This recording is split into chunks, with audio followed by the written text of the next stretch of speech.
It's time for the Longines Chronoscope, a television journal of the important issues of the hour, brought to you every Monday, Wednesday, and Friday.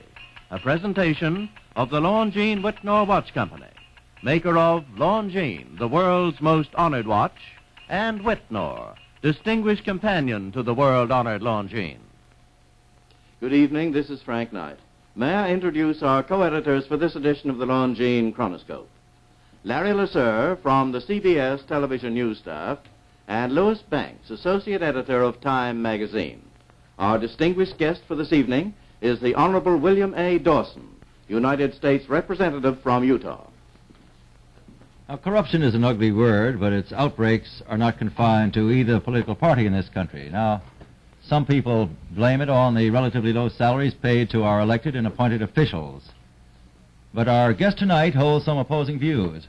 Now, Congressman Dawson, why do you oppose a pay increase for congressmen at this time? Well, Mr. Lasser, I don't particularly oppose it in the view that congressmen are not entitled to more money, but I feel that as boards of directors, that's exactly what we are. We shouldn't be raising our own salaries when we're asking everyone else in the country to tighten their belt and economize, and us go ahead and raise our salaries. I just think it might start out a chain reaction, and government employees all the way down the line would be asking for an increase. But, Congressman, isn't it true that one of your colleagues in the House has already packed up and gone home because he said he couldn't afford to support his family in Washington?